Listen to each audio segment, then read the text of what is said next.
নমস্কার বন্ধুরা, কেমন আছেন আপনারা সবাই? আশা করি সবাই খুব ভালো আছেন, সুস্থ আছেন। আমিও খুব ভালো আছি। আজ অনেক দিন পরে ব্লগ ভিডিও দিচ্ছি, তার কারণ আমার ফোনটা নষ্ট হয়ে গেছিলো, সে কারণে ব্লগ ভিডিও দিতে পারছিলাম না, ভিডিও শ্যুট করতেও পারছিলাম না। তো এই জন্য ওর বাবা আমাকে ওর বাবার ফোনটা আমাকে দিয়ে দিয়েছে, দিয়ে আমার ফোনটাও নিয়ে নিয়েছে। তো এই ব্লগ ভিডিওটা হচ্ছে মেয়ের জন্মদিনের ব্লগ ভিডিও। তো সবাই ওকে অনেক অনেক আশীর্বাদ করবেন, আর এটা সবাই বলবেন যেন অনেক বড় হয়, সব ভালো মনের মানুষ হয়, এইটুখানি। তো আমার গলাটা একটু ভেঙে গেছে, তার কারণ হচ্ছে যে প্রচণ্ড পরিমাণে ঠান্ডা লেগে গেছে, সর্দি কাশি জ্বর আমার মেয়ে দুজনেরই। তো যাই হোক, করা যাক। আর মেয়ে সকালবেলা যখন স্কুলে যায়, রোজে স্কুলে গেছে, স্কুলে গিয়ে ওর বার্থডে সেলিব্রেট হয়েছে। ওখানে সমস্ত ম্যাডামরা ওর জন্য ওকে একটা গিফট দিয়েছে, আর আমাদের বাড়ি থেকেও কিছু গিফট পাঠাতে হয়েছিল বাচ্চাদের জন্য, গিফট চকলেট পাঠাতে হয়েছিল, তো সবাইকে দিয়ে। আর সকালবেলা এখন বাজে প্রায় 5টা মতন বাজে, 5টা না, অ্যাকচুয়াল ভয়েসটা আমি পরে দিচ্ছি। তখন 5টা খাবার খাবে না, সকাল 5টার দিকে হবে। তো অ্যাকচুয়াল এখানে গোলাপ জামুন বানাচ্ছি, প্রায় 150 মতন গোলাপ জামুন বানিয়েছি আমি বাড়িতে। কারণ এখানে গোলাপ জামুনগুলো না সাইজে ছোটো আছে, যেগুলো একটু বড়ো সাইজের হয় সেগুলো অনেকটাই দাম পড়ে যায়। তো সে কারণেই আমি বাড়িতেই বেশিরভাগ মিষ্টি আমি বাড়িতেই বানিয়ে ফেলি। রসগোল্লা, সন্দেশ বা এই গোলাপ জামুন এরকম বাড়িতেই বানিয়ে ফেলি। তো সকালবেলা উঠে শাশুড়ি মাও আমার সঙ্গে একটু হেল্প করে দিচ্ছে, তার কারণ হচ্ছে এতগুলো মিষ্টি, 150 পিস মিষ্টি তো মুখের কথা নয়। তো সে কারণে শাশুড়ি মাও একটু হেল্প করে দিয়েছে, ওর বাবাও হেল্প করে দিয়েছে মিষ্টিগুলো পাকাতে। তো মিষ্টির পর্ব শেষ করে নিয়ে আমি এখানে পুরো মিষ্টিটা দেখাতে পারলাম না, তো কারণ ভিডিওটা অনেক বড় হয়ে যাবে যদি সব কিছু দেখাই, সে কারণে। তো সমস্ত কিছু কমপ্লিট করে এবার মেয়েকে নিয়ে সকালবেলা সব ঘরের পুজোটা দিয়ে দিচ্ছি। আর সকালবেলা মন্দিরে গিয়ে, কালী মন্দিরে গিয়ে ওর বাবা পুজো দিয়ে এসছে, আমি যেতে টাইম পাইনি।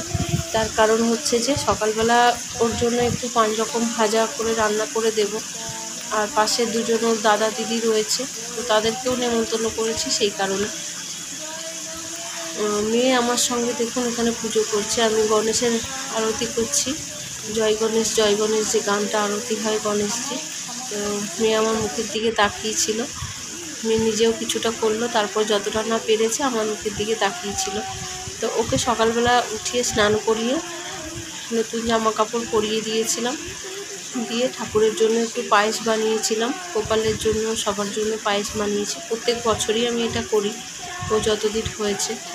তো সব কাঁসার বাটিতে আর রুপোর বাটিতে করে ঠাকুরকে পায়েস দিয়েছি।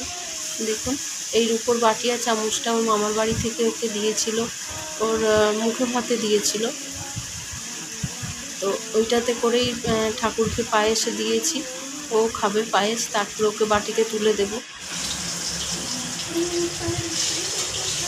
এই হচ্ছে আমার ছোট্ট ঠাকুরের মন্দির, আর এইভাবেই আমি রোজ পুজো করি। ঠাকুরের মন্দিরে একটু ফুল দিয়ে সুন্দর করে সাজিয়ে নিয়েছি, তারপর মেয়েকে দিয়ে দিলাম। আমার রান্নাও অনেকটা প্রায় হয়ে গেছে, 5 রকমের ভাজা তরকারি এগুলো হয়ে গেছে, ডাল এগুলো সব হয়ে গেছে।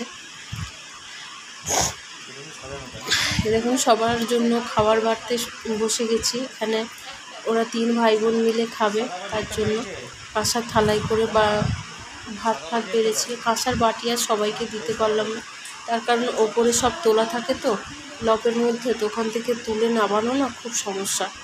তো ওই জন্য যে কটা বাইরে থাকে, মেয়ের জন্য 2টো বাটি বাইরে থাকে, তো সেই বাটিগুলো দিয়েই আমি ওকে খেতে দিয়ে দেবো, আর সবাইকে এই বাটিতেই দেবো। তো আমি এখানে রান্না করেছিলাম 5 রকমের ভাজা, মাছ ভাজা দিয়ে 5 রকমের ভাজা, ডাল, পনিরের তরকারি, আর মাছের কালিয়া, পায়েস, চাটনি, রসগোল্লা, আইসক্রিম। এই ছিল আজকে দুপুরের মেনু। ওরা ভাই বোন মিলে আবার এখানে থালার চারিদিকে সাজাচ্ছে, দেখুন ওদের ছোটোবেলা থেকে খুব মজার থাকে, বড় হয়ে গেলে সেই মজাগুলো না কোথায় হারিয়ে যায় আস্তে আস্তে। এখানে এবারে এই সাইডটি মা দেখি খুব একটা ছিল না, তো যা ছিল তাই দিয়ে ওরা সাজানোর চেষ্টা করেছে বার্থডে থালাটা। তো যাই হোক একটু পায়েস খাওয়াবো, আশীর্বাদ খেতে শুরু করে দিয়েছে। মেয়ে বলছে খাবারের সুন্দর সুন্দর গন্ধ আসছে। আমার মা বাবা বা বাড়ি থেকে তো কেউ আসতে পারেনি, বাপি আমাকে টাকা পাঠিয়ে দিয়েছে। তো এই টাকা দিয়ে মেয়েকে একটা জামা কিনে দিয়েছি। এই জামাটা যেটা পরে ভাত খাচ্ছে সেই জামাটা মামার বাড়ি থেকে দিয়েছে। এখানে মেয়েকে আশীর্বাদ পর্ব শেষ করলাম, এবার ওর বাবা আশীর্বাদ করছে। ওর বাবা আবার আশীর্বাদ করবো, কি করবো এতটাই মাথায় হাতটা দাও, মাথায় হাতটা দিই, তারপরে কি বলবো, গুরুদেব সব ফাইলামি করছে। মাথায় হাতটা দিয়ে এদিকে তাকাও। আমি একটা একটা করে বলে দিচ্ছি, ওদিক থেকে মেয়ে আশীর্বাদ করছে বাবাকে। মজার জিনিস। এদিকে ঠাম্মা দাদু আশীর্বাদ করে দিচ্ছে। তো আমাদের এখানে তো সেরকম কেউ নেই, ঠাম্মা দাদু যাই হোক এসেছিলেন তাই। ঠাম্মা দাদুকে নিয়ে এবারে জন্মদিন করি। গত বছরের জন্মদিন তো আমি একাই করেছিলাম, এমনকি ওর বাবাও ছিল না বাড়িতে, বাইরে কাজে গেছিল অফিসের কাজে। পরে বার্থডে পার্টিটা হয়েছিল, কিন্তু জন্মদিনের দিন সব কিছু আমি একাই অ্যারেঞ্জ করেছিলাম। এমনকি বার্থডে পার্টি যা কিছু হবে খাওয়া দাওয়া সব আমি একাই অ্যারেঞ্জ করেছি। ওর বাবা রাত্রিবেলায় বিকেলবেলায় যাই হোক এসছে। তো এখানে এইভাবেই দুপুরবেলা বার্থডেটা কমপ্লিট করলাম। তারপরে এদিকে মেয়ের জন্মদিনের জন্য আমার খুব ইচ্ছে ছিল, বা ওর বাবার ইচ্ছেটা বেশি ছিল, যে অনেক দিন ধরেই বলছিল যে আমাদের একটা হোম থিয়েটার নেই, হোম থিয়েটার নেবো, আমার খুব ভালো লাগে। তো টিভির সঙ্গে বাজবে, কোনো একটা মুভি দেবে টিভিতে, গ্রুপ গ্রুপ করে বাজবে সিনেমা হলের মতন, সেটা ওর বাবার খুব শখ ছিল। তো সে কারণে আমি বললাম যে ঠিক আছে, মেয়ের জন্মদিনেই তাহলে বার্থডে গিফট হিসাবে ওটাই নেওয়া হোক।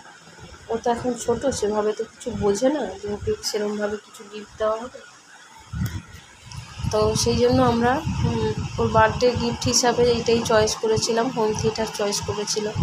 তো কয়েকদিন আগে গিয়েই আমরা, দুদিন আগে গিয়ে দোকানে সব কিছু ঠিক করে এসেছি। আর আজকেই ওর এটা ডেলিভারি দিয়েছে, দুপুরবেলাতেই ডেলিভারি দিয়েছে। দেওয়ার পরেই তো মেয়ের খুব আনন্দ, গান বাজবে বার্থডেতে। আর মেয়ের থেকে মেয়ের বাবা বেশি খুশি হয়েছে, কারণ ওর একটা অনেক দিনের ইচ্ছে পূর্ণ হলো। সেই জন্য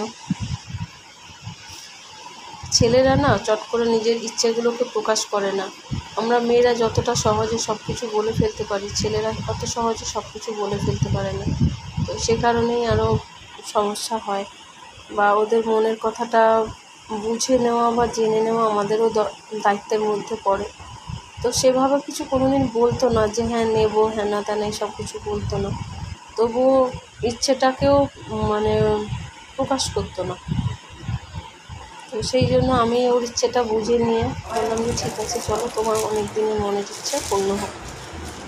তো যাই হোক, আমার ইচ্ছে ছিল যে খুব গরম এসছে, যে এসি নেওয়ার দিকেই বেশি ইচ্ছেটা ছিল। যাই হোক, কিছু তো একটা হলো, সেটাতেই খুশি। সবাই যেটাতে খুশি সেটাতেই খুশি হওয়া ভালো, সব থেকে বেশি ভালো, তাতে সবাই আনন্দে থাকা যায়। এরকম একটা ছোট দিয়েছে আর একটা বড়। আমরা সেরকম হিজিবিজি কিছু নিইনি, কারণ অনেক রকমের ছিল, অনেক টাইপেরই ছিল। তো আমরা সেরকমভাবে হিজিবিজি কিছু নিইনি, কারণ এগুলোকে মেনটেন করারও ব্যাপার থাকে। ওর বাবা যদি এদিক ওদিক বেরিয়ে যায় অফিসের কাজে, তো তখন আমাদের এগুলো সমস্যা হয়ে যায়। এই দেখুন লুকটা পুরো। তো যাই হোক, এবারে চলে আসলাম সন্ধ্যাবেলার পার্টিতে। বাচ্চারা সন্ধ্যাবেলা হোম থিয়েটার চালিয়ে দিয়েছে। সন্ধ্যাবেলা 8টা-9টার সময় সবাই এসে উপস্থিত হয়েছে। বাচ্চাদের নিয়েই বেশি আনন্দ হয় আমাদের সোসাইটিতে। মানে আমরা যে বিল্ডিংটাতে থাকি, আমাদের এখানে মোট 13টা বিল্ডিং রয়েছে। 13 থেকে 15টা বিল্ডিং আমাদের এখানে টোটাল রয়েছে। তো সেই 13টা বিল্ডিংয়ের মধ্যে আমাদের টাওয়ারটা হচ্ছে সবথেকে জমজমাট। তার কারণ হচ্ছে যে আমাদের টাওয়ারে বাচ্চাদের, প্রত্যেকটা বাচ্চাদের জন্মদিনে সব বাচ্চাদের বাড়িতে গিয়ে নেমন্তন্ন করে আসা হয়, আর সব বাচ্চারা যায়, বেশ ভালো আনন্দও করে। এমনকি আমার মেয়েও তো খুবই যায়, মাসের মধ্যে তো একটা লেগেই থাকে প্রায়। কারণ এক একটা টাওয়ারে 5টা করে ফ্লোর রয়েছে, 4টে করে ফ্ল্যাট আছে, তাহলে হিসেব করো 5 × 4 = 20টা ফ্ল্যাট, তাহলে 20টা ফ্যামিলিতে তো ভাবো, মানে 12 মাসে লেগেই থাকে প্রায়। কোনো মাসে 2বার 3বার করেও জন্মদিনও লেগে যায়। তো যাই হোক, গিফট দেওয়াটা বড় কথা না, আর গিফট দেওয়াটাও না খুব সিম্পল ব্যাপার। তার কারণ হচ্ছে যে যেমন পারে, কেউ 50 টাকা 100 টাকা, কেউ একটা পেন দিচ্ছে, কেউ এমনিই বাচ্চারা চলে আসে। তো সেটা বড় কথা না, বাচ্চাদের আনন্দটাই বড় কথা। তো এইভাবে সবাই আনন্দ করে, খাওয়া দাওয়া করে। আর খাওয়া দাওয়াটাও একদম বিশাল হ্যাবক কিছু হয় না, যার যেমন সামর্থ্য অনুযায়ী সবাই খাওয়া দাওয়াটা করে। নাচা গানা সব হয়ে গেল, তারপর অনেক রাত হয়ে যাচ্ছে, বললাম গুজরাটি বাচ্চারা বেশি রাতে জেগে থাকে না। খাওয়া দাওয়া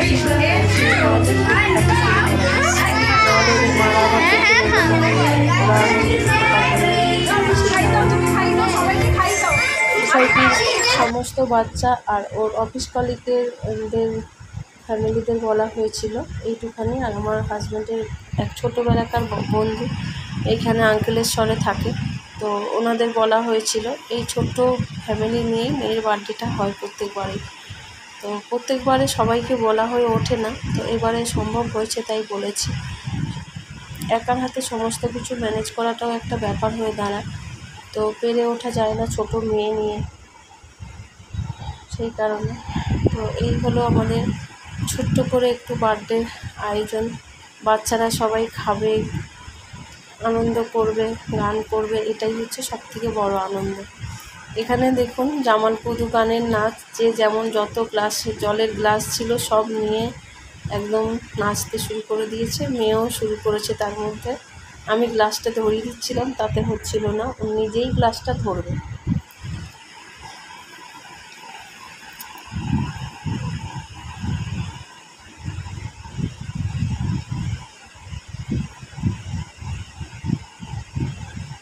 কি ভালো লাগে না এই জিনিসটা দেখতে, সব বাচ্চারা যে যার মতো নাচছে।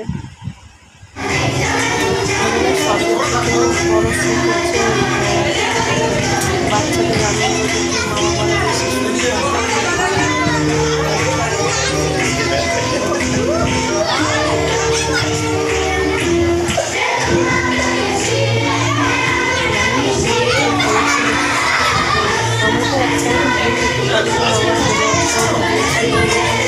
বাবারা বেশি ওর বাবা বলেছিল